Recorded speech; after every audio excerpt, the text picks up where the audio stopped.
Hello and welcome to Off the Shelf Reviews. I'm really surprised a movie about cocaine would blow so much. And I'm Gary, and today we're going to review and discuss Cocaine Bear, which released in 2023 from writer Jimmy Warden and director Elizabeth Banks. Ian, why don't you give us the synopsis? Synopsis. The movie's called Cocaine Bear. It's not really much to go on, Gary. Well, if you could elaborate. A bear finds some cocaine. From there, supposedly, hilarity ensues. But instead we follow Dee Dee and Henry, two children who happen upon the bear and get lost in the forest.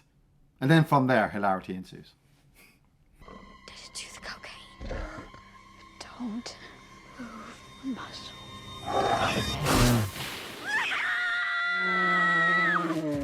So this is based on a real event that occurred in 1985. Loosely based on a real event. Well, I mean, the guy was flying and smuggling cocaine He in a was, plane. he was. And he did fall from the plane. And died. Did not release his parachute and died. And a bear consumed the cocaine. He did, but what and happened was to the bear? also found deceased.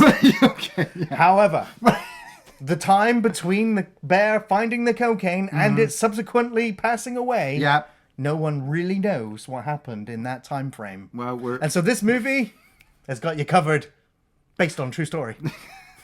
And Cocaine Bear, being the title of this film, was actually the working title of this film. Right, okay. It's just that when they actually came to decide upon a title, they realised, well, Cocaine Bear tells you exactly what it is. Yeah, what's this film about? Well, we've got a bear and it eats cocaine. Oh, Yeah.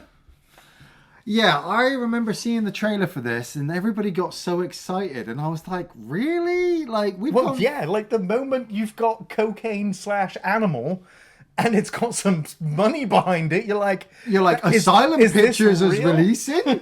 Because the No. joke is in of itself the title. But it was the fact as well that on top of that, it's like, oh, who's directing this? And it's Elizabeth Banks. And I'm like, right, somebody must be making fun of me at this point. Everybody's excited about some god-awful movie about a bear that eats cocaine. And it's directed by Elizabeth Banks. And we think it's going to be good. But, as Gary happened to mention earlier, this was released during COVID, right? Or just after, yeah. Just after. after. Just at the end of it, I think, yeah. Right, so I had the choice of either watching this or Halloween Kills and Ends. Ends, probably, Yeah, Ends. Oh, so there wasn't really... Well, I mean, much no, this came out in February, Halloween came out in October, so there was a bit of a difference. There wasn't much going on that year, let's just say. But, like I said, it's not like I'm really having a go at Elizabeth Banks. It's just, let's look at her list of achievements directing, shall we? I'd rather not. Well, we have to, because we have to at least work from something. I mean, she did Pitch Perfect 2.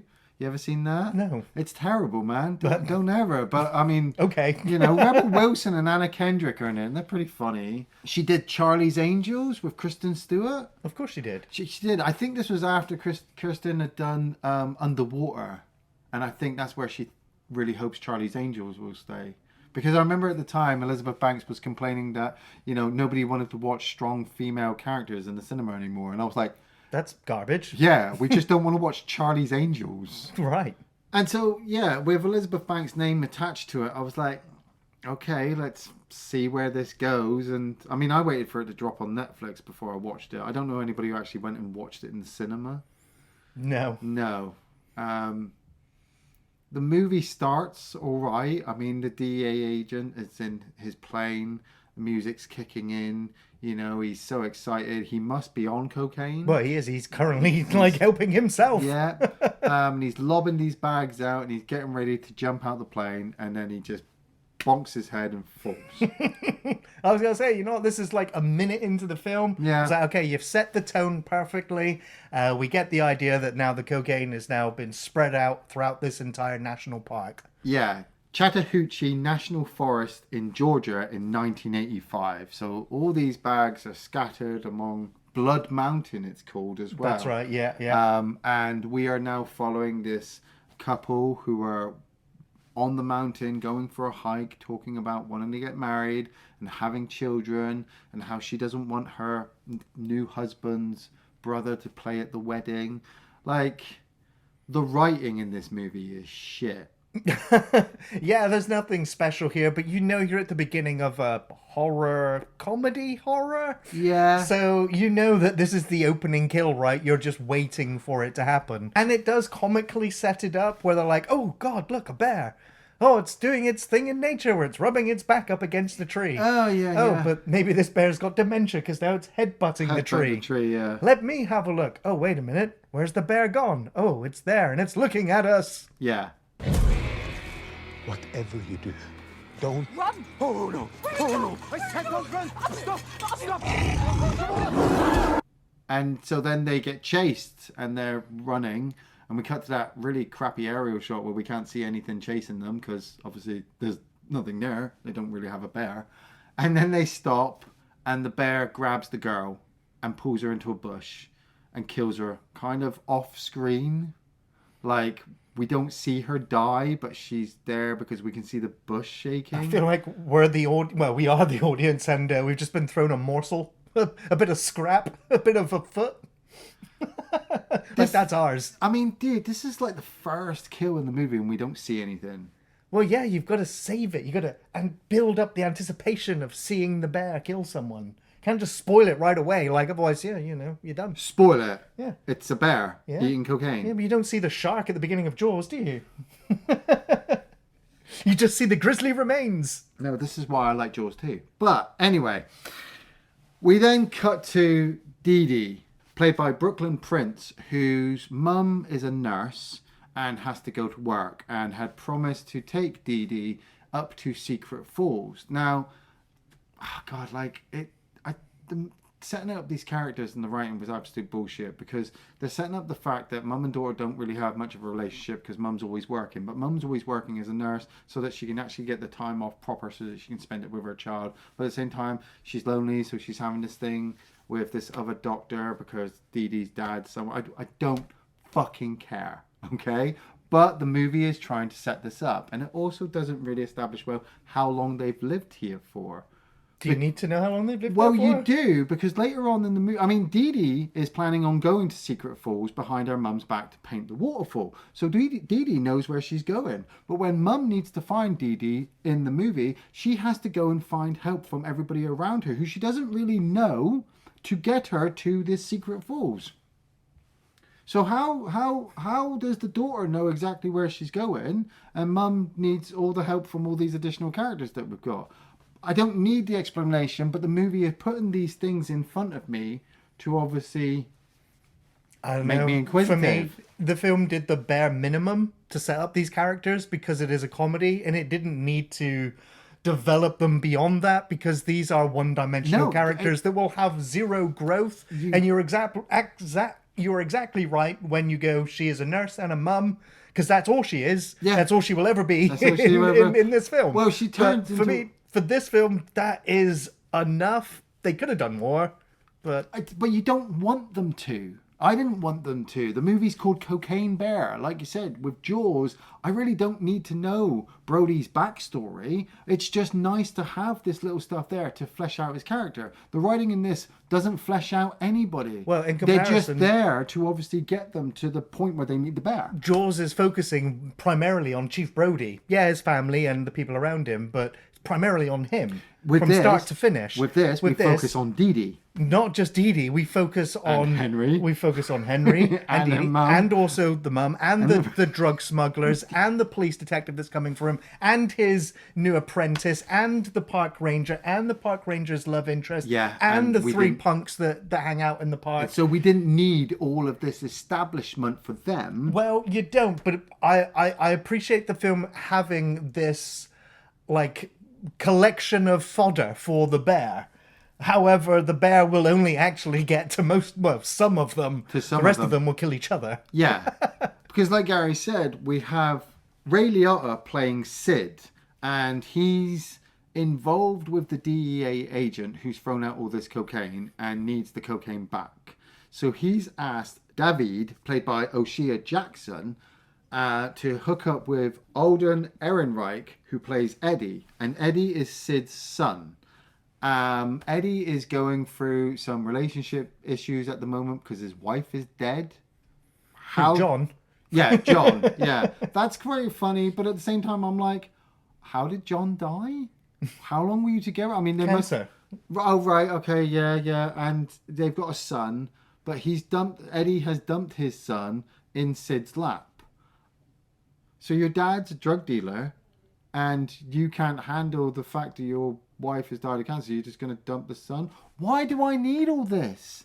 I should be following a bear, taking cocaine and eating people. Well, after the opening kill, you got to wait 30 good minutes before we really get to the bear stuff. Oh man, Grizzly from the 70s was so much better than this. Anyway, Dee Dee decides I'm going to Secret Falls to paint it, and I'm going to get my friend Henry to come along with me. He is quite a cool little fun little character. The two of them have some fun interaction as they're walking towards where they're going. And as they're going there, they happen across a brick of cocaine. Now, I kind of wanted this movie to be like super R-rated, to like just go above and beyond, like Feast. Do you remember Feast? How Feast just went balls to the walls. Yeah. But after that first kill, I kind of knew this movie wasn't going to go that way. Oh, it was going to play it very, very safe. It was so safe, but they were going to try to push the envelope. It just, much like the backstory for a lot of these characters, it doesn't go anywhere.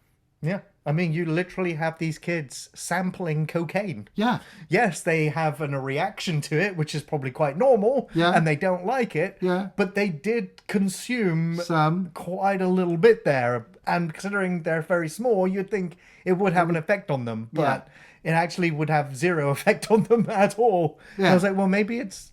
How come the bear's so affected then? We are not cocaine aficionados at all. No, like I couldn't tell you cocaine next to fucking detergent powder, but I'm pretty certain like a movie surrounded, by cocaine bear, the idea of cocaine and how its effects are affecting the wildlife, small children would have at least some kind of reaction. The only thing I can think of is like later on we see the kid up the tree. I was like, well, maybe if he had taken the cocaine, he really would have scooted all the way up there. But that's it. It seems to have no effect on Dee Dee. Well, we don't see her until many hours later anyway, because she's got plot armor on. Yeah, why did the bear not kill her? To feed her to her cubs. It feeds the cocaine to the cubs. And Dee Dee, maybe? No, it doesn't. Well, no, yeah. Maybe she meant to. I don't know. I don't know if bears drag live prey back to their caves. It's okay, man. I know. I'll go ask Timothy Treadwell. to just have to like understand how a movie works. But we've also got Ranger Liz, played by Margot Martindale. The real standout in this film. She is a quality character actress who steals every scene she's in this by just being an absolute bitch. Well, I say that, but she is just obsessed with making a first impression.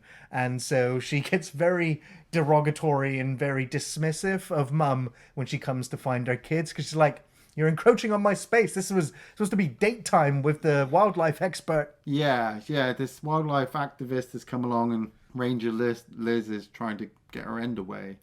I gotta admit, I found some of these sequences dragged the most. And were even worse than the drug dealer ones, but at least I didn't have to sit with the drug dealers all the time because it would keep cutting back. Like I'm sure she's a really great actress as well with the stuff that she's been in, but it just felt like, once again, this character has this backstory and these actions, and I really don't care. I can't wait for Mum to come home from work and realize her daughter's missing so that she can race up this mountain and get to Secret Falls, because that's where the bear is. Remember, the movie's called Cocaine Bear. I've just sat in a car with O'Shea Jackson and fucking Eddie, and Eddie's cried about how his wife passed away and how he can't handle, the song on the radio because it reminds him of her. Flying high upon the wings of love. John loved this song. She said he sang with the soul of a 1,000-year-old man. Yeah, all of this drags ridiculously, and it's bloated. It's badly acted. I mean, every time I see this actor breaking down, I'm like, he's still not over how bad Han Solo went, is he? No. But yeah, like it takes a long time before the bear actually shows up, and it's only when Mum and Liz and the Ranger get to where the kids were when we last saw them. Yeah. And they find the cocaine, and they find the boy up in the tree. Yeah. And the bear is then stalking them. Yeah. Now, this is a bear attack sequence where the bear is... You would think it was invisible cocaine bear. Yeah. Because it just keeps attacking them from within the bushes. So they keep getting swept away like they're being yanked off by a velociraptor. But Like, I didn't half mind this sequence of him not being seen and grabbing like Liz and I ripping her do. out. This is a cocaine bear that's I- on a rampage, yet somehow it's got the smarts to go on stealth mode. I know. What pissed me off and pushed me over the edge is when Peter, the activist, played by Jesse Tyler Ferguson, finds the cocaine. He's chased up a tree and he makes the joke about how bears can climb trees. So now Henry and Peter are literally in the bear's path. And the bear starts climbing up to go after Henry. And so you're sat there going, oh my God, finally, it's going to do something. It's going to kill this little kid because I didn't see him kill Dee Dee. But no, the bear realizes that Peter's got like a small sampling of cocaine on his t-shirt and jumps down and climbs up that tree and then proceeds to kill him. But the bear is off screen.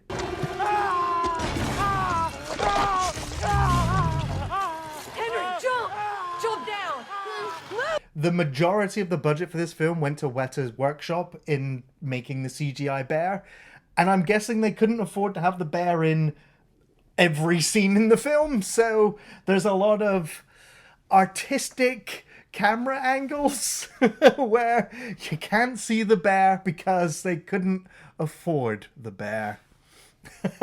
Now, usually you would think, well, that's going to cause them to artistically shoot around it. But they didn't. They just shot where the action should be and moved on. And so there's no flair. There's no artistic strokes to it that make you go, oh. And there's no moment where your imagination's doing the work because you're just like, I want to see the bear in the tree. Like, come on. Yeah.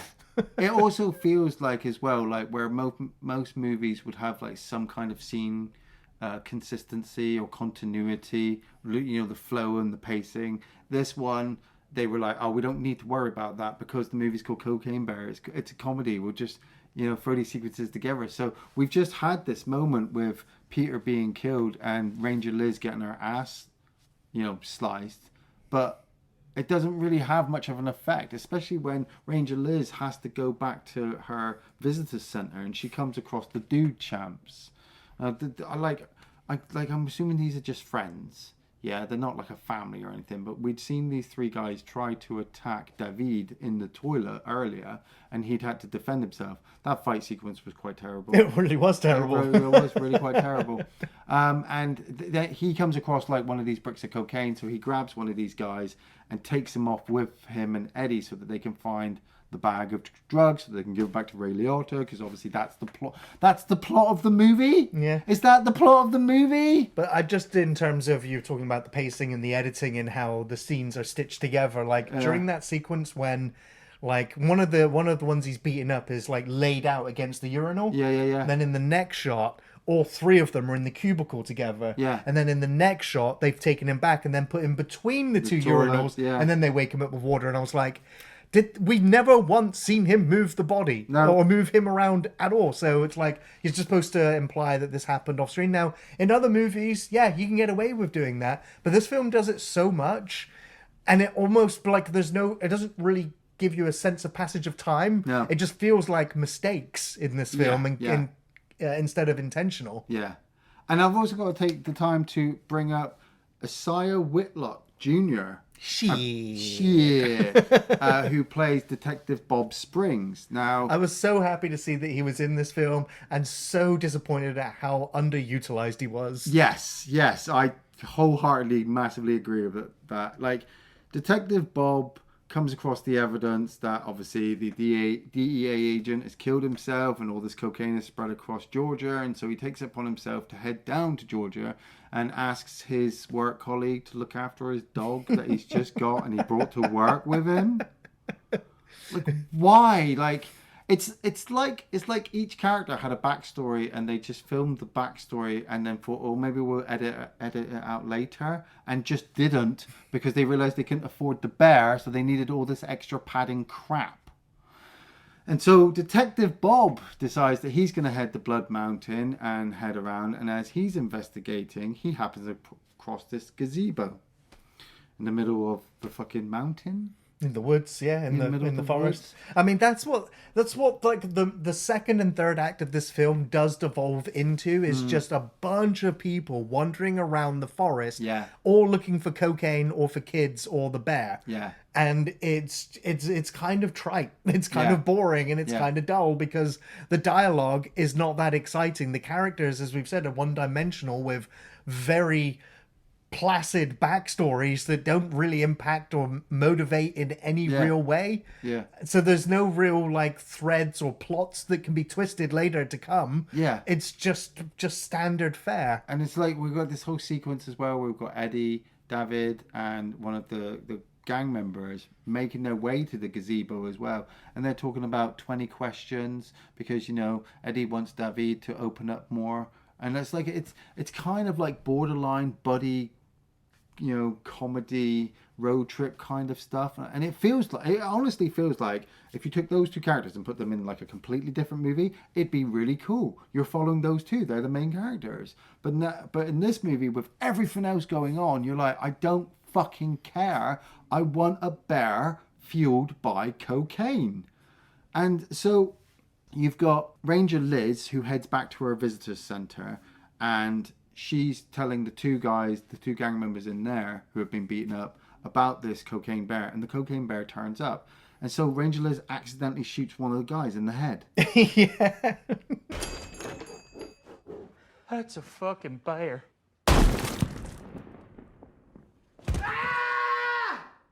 Now, I do think that everything from this sequence and the sequence that follows it are the real highlights of the film. I really did like the setup, how that she's just a terrible shot. She couldn't shoot the bear when she was outside. No, the fact that she misses and hits this goon in the back of the head and his head explodes and you got the other guy just looking out. It's Not just like, a bad it's a gore. bear. Yeah, not a bad gore It's effect. all CGI, but like I said, Weta Workshop, I think they're like, I'm very lenient to their CGI work because I find it the most impressive, compared to a lot of the other mainstream stuff, which is so obviously fake. They seem to blend it in much, much better. But yeah, the gore on screen, it's only there for a few fleeting seconds because I think if it was there for a prolonged period, you'd be like, okay, the fakeness is now coming through. Unfortunately, you can't get away with that when the bear is on screen. So you see the bear and you're like, that looks real. But then the more you look at it, you're like, now I can see it's CGI. But compared to all the other monster movies within this genre, this is at least, I still think, quite impressive what they managed to get away with here on that budget. Yeah, she shoots him and then she hides in the back. And eventually we do see the ambulance turn up. And it's going for the horror trope where Liz is traumatized and she's struggling to say bear. Yeah. Like shark. Yeah, right. And you've got the other guy, and it's my favorite shot in the film where he's in the storeroom and it's completely pitch black, and in the shadows, the bear just emerges from the shadow as he then just slowly closes the door. Yeah. But like I said, it's like one of those sequences where something's happened, but it's happened off screen. You know, the bear's turned up and killed the other guy. How did Ranger Liz, with that huge claw mark on her ass and unable to shoot fucking anything, get the bear into a storeroom? The other guy probably ran in there, the bear chased him in there, and she closed the door. The last we saw of him, he had a bear's claw on his face. It's like like we said with the continuity of the edits, you can sort of imagine that stuff happened when we weren't looking. Yeah, I do. And so now we get what I call the Great Outdoors homage, where the bear comes through the door and it lands on top of him, and it's kind of on top of, like it was on John Candy. I was like, that's cool. And he distracts it with the medical bag because it looks like one of the same cocaine color bags. Yeah. So the bear goes after it and they all race off into the ambulance. And horror trope. They strap Ranger Liz into the back of the ambulance, hoping that, she'll be safe. And ultimately she's in a position worse than anybody else because the doors are left open. But she's still got a gun. She's still shooting out the back of And it. she can still not fucking hit anything. But the bear manages to finally get on board. I mean, He got on board, it fucking dives through the air in slow motion. Terrible CGI That's the effect. best shot of the film. I love it. And that's not saying much, really. I mean, it's the shot. bear on cocaine rampaging. Like, this is what the film should have been. But it doesn't. It doesn't really feel like it's on cocaine. It just feels like the bear is just rampaging, and the cocaine is just there as a background effect now. Oh yeah. Yeah, because he does get on board. He throws Ranger Liz out the back of the ambulance. I do like that shot where she hits the floor and then grinds along on her face. I'm like, man, you should have had effects like that all the way through. I agree, yeah. I'd have loved to have seen the girl at the beginning. I'd love to have seen the bear just keep constantly smashing her head against the tree. That would have been amazing. Focus. Like, we wouldn't have had to have had a lot of bear attacks, but when they happened, they should have been so fucking memorable. It drowned out the rest of the shit. Because this happens just past the midway point of the film, and I can tell you now, there's nothing in the rest of this film that even comes close to being on this sequence's level. Yeah. And so it's all downhill here. Man, I'm going to come to a really, really bad sequence. Remind me, I've got a bad sequence to talk about. But Nurse Mum and Henry have found some paint trails, taking them through the forest, through Blood Mountain, towards a cave, and they assume that the bear is in there. And obviously Dee Dee must still be alive.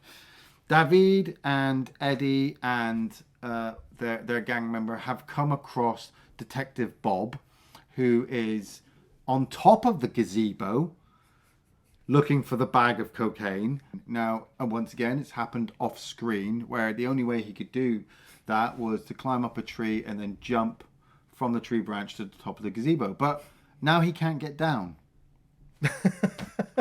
Why, movie? Why would you do this to me? Why would you even just write that in? Like, Somebody thought it was funny. Yeah, it's the whole point of just having this, higher up position for Detective Bob, so that when he's got David and Eddie at gunpoint, like, Eddie doesn't want to do anything with that, because obviously he's still dealing with the trauma of his dead wife, and David gets his fingers blown off. And it's the ones like, it's like that, like how he managed to shoot two fingers with one block in it. It's like impossible. Now that is a mystery. Yeah. But David O'Shea Jackson is actually, kind of trying to give his character more emotional standing in this movie by making it so that he cannot leave the mountain until he gets this bag of cocaine, because he needs to be able to pay Sid, because Sid's got these other people to pay, and there's like this whole family drama fucking thing. And the bear starts to turn up. And then, just passes out, really. Yeah, it just walks over, and we're like, oh, the bear's here! Oh, it's passed out on top of Eddie. And how do we know the sex of the bear? Well, I guessed it early on in the movie because it had like 4 nipples on its chest. Ah. So I was like, well, it's a girl. But Eddie's like, well, her vagina is on my ear. And I'm like, did the filmmaker study biology in any way? The bear is a girl. Oh, how do you know that? Because its vagina is on my ear. Eddie's not small. He's quite tall, actually, in comparison to the bear. The bear's huge, but there's no, like... I'm guessing, the script direction was not passed on to those that were animating the CGI bear. Yeah. Oh, we need a vagina to be up by where a man's ear would be for when it lies down. But Detective Bob decides that he's going to help the guys, because the bear ends up waking up because of the brick of cocaine that David drops. And it eats it, and so now everybody realizes that the bear's on cocaine. And I'm like, so you could literally try to hide or capture the bear at this point safely, but no, nobody's thinking serious in this movie anymore. They stopped thinking the moment they threw the cocaine out of the plane. But Detective Bob decides to use the cocaine from his bag to lure the bear off, so that the other people have a chance to escape. It's Cocaine Christmas. Oh, yeah. But Sid, Ray Liotta has taken it upon himself to come to the mountain to look for the cocaine because he's sick and tired of looking after his grandchild. Like, what was Sid going to do? Did he have a GPS? He was just going to wander this mountain? Somehow he manages to park up and walk straight to the gazebo with no help. It's 1985, so no GPS, and takes a rifle with him and shoots and kills Detective Bob. Yeah. Oh, sorry, my mistake. I've also forgotten that the partner that was working in the police station with Detective Bob betrays him. And what a twist. She brings up Sid. Yeah, sorry. I totally forgot that. She ends up giving the dog that Detective Bob has to Eddie so that he can reconcile with his son, just in case you cared where their fucking characters were going. Or where the dog ended up. Oh, yeah, and the dog as well. Dee Dee has come across her mum and Henry in the cave, and they're all safe, and they realise that there's bear cubs, because obviously Mama Bear is taking care of them, and the Mama Bear seems to be bringing more of the cocaine that she finds back to the cave so that the bear cubs can eat the cocaine. But Sid, David, and Eddie and the female cop have decided they're going to go and find more bags, and so they start coming to the cave. And the fucking terrible sequence I wanted to talk about. I hate this movie the first time I watched it. I've only watched this movie twice. I will never watch this movie ever again. And I was hating this movie all the way up to the ambulance sequence, and the movie kind of redeemed itself a little bit. And then it flashed back. Mum and Henry have come across the guy from the beginning of the movie whose wife, girlfriend, fiance had been killed. He takes them to the cave and says, yeah, there's the bear cave, but I'm not going inside. And he fucks off. We then find out through Eddie and David that he's been killed by the bear, but off screen again. And we only know this because they have a flashback. David and Eddie are walking up to the cave entrance and they're like, look, be careful, the bear might be in there. Remember what he did to that hitchhiker? And so it flashbacks like 5 minutes ago. Yeah, for like 3 seconds. You saw what that bear did to that hiker?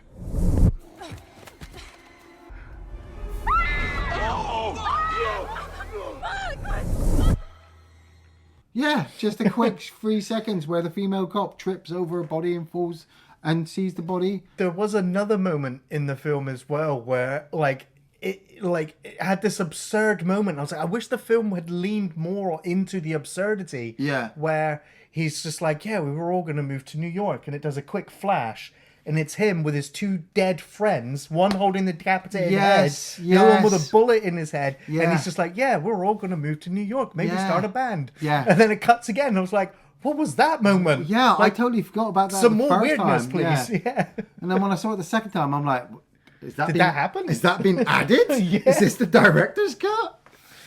But Sid, David, and Eddie go inside the cave, and Mum and Dee Dee and Henry have found secret falls within the cave, and it's quite a cool little moment. But the two of them meet on this tiny little ledge where there's a bag of cocaine above them, and you're wanting it to be some kind of standoff, some great confrontation, because the bear turns up as well, and actually it's really quite weak, this whole bit. Well, it's the mama bear still in the background whilst Ray Liotta's like trying to deal with CGI cubs against his legs, even though he's got this rifle. He's like, I can't shoot them. Here, you take the rifle and shoot them. And I'm like, what are you doing? He's telling Eddie and David, like, yeah, shoot these cubs. And they're like, no, we won't shoot the cubs. That's because this whole film is what it's really about. Is being a shitty parent or being a good parent. And Ray Liotta, you're a shitty parent. Yeah. Hey, you! You did this! You're the reason this is all happening! And it's a good thing he's not like you! Because you're a piece of crap person and a bad dad! That was the plot of the movie? Yeah. Oh, God. She's well, it's not necessarily the plot, but the morality behind it. Yeah. But Nurse Lady and Henry and Dee Dee all decide, fuck it, we're going to jump. And so does Eddie and David. But David gets shot as he jumps as well, so he may die. And Cocaine Bear jumps down and gets shot as well, and she falls off the ledge. But, like Popeye, she has a hit of cocaine, and she's back up. Yeah, she gets all the way up. She comes across Ray Liotta, who has accidentally hung himself up on the strap of the bag.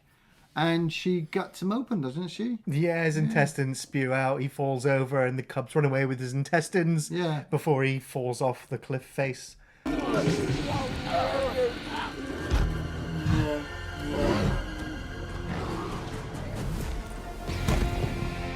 Dedicated to Ray Liotta.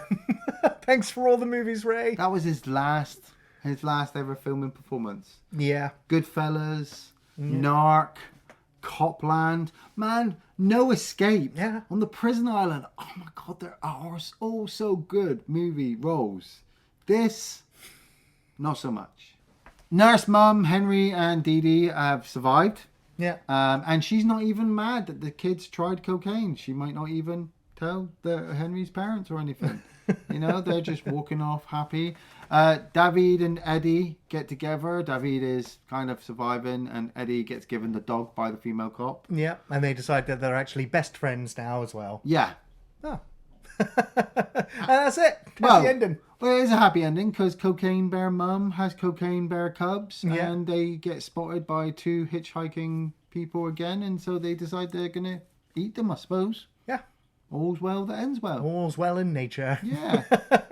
Yeah, I think Elizabeth Banks said that the film was actually about man versus nature, and that's why she thinks so many people were interested in seeing it, because, you know, nature always triumphs over man, and that's why the bear, they couldn't vilify it because it's just a force of nature, and so that's why they tried to lean it so that you feel sympathetic towards the bear, and it's the bad humans that interfere, and that's the moral of the story. Sorry, I stopped listening when you said Elizabeth Banks said. All right.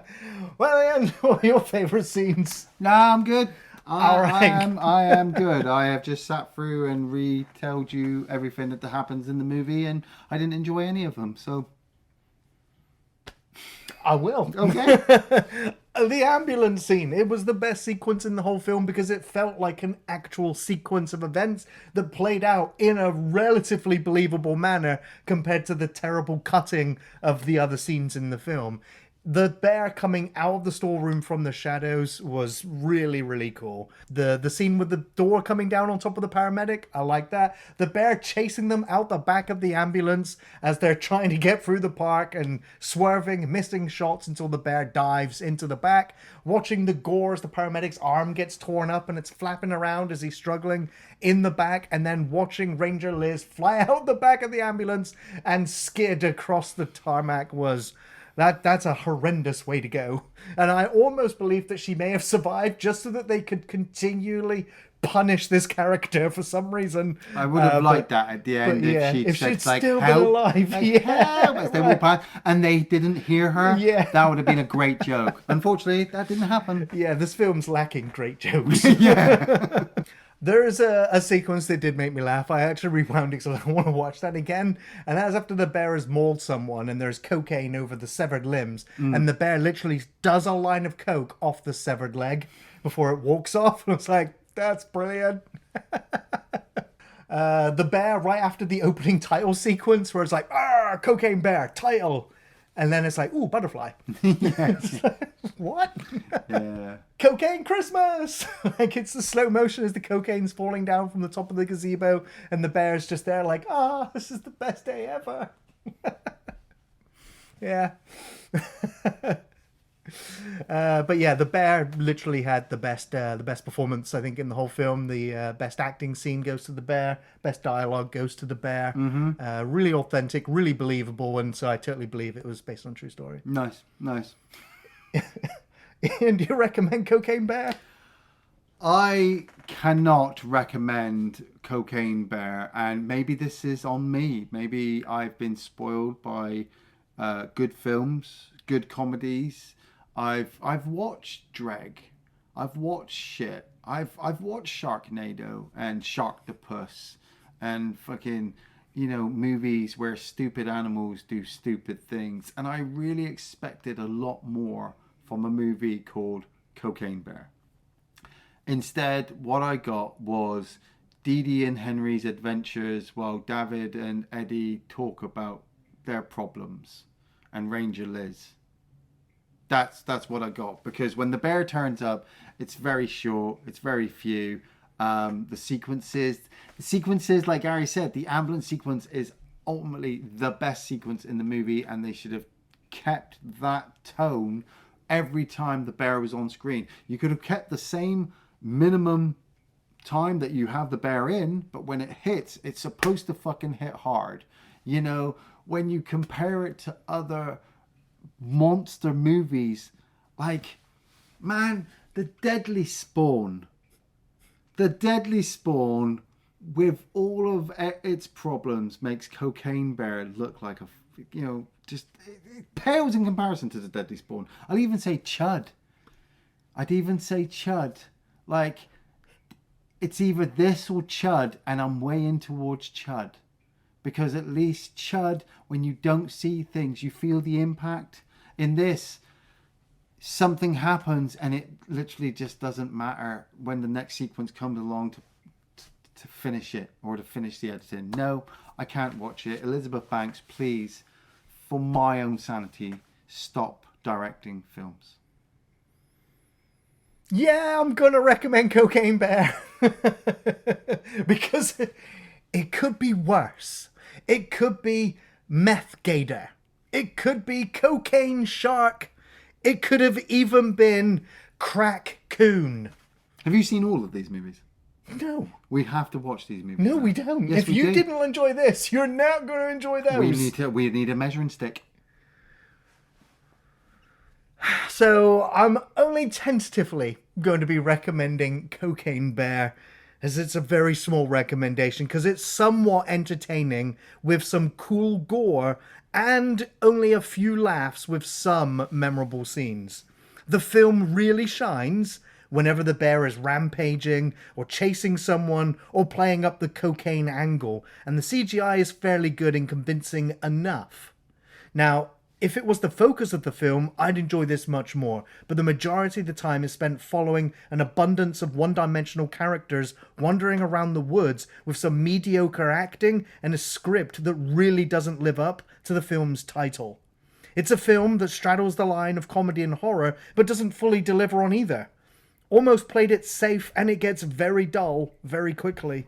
The direction is very vanilla, the shot composition is standard, and it really lacks flair or style, and its ending is very lackluster. So yeah, it's not awful. It just falls way short of good. But it's still somewhat entertaining enough to give this the lowest recommendation I can, that it's still watchable. Inspired by true events. Thanks for watching Off the Shelf Reviews.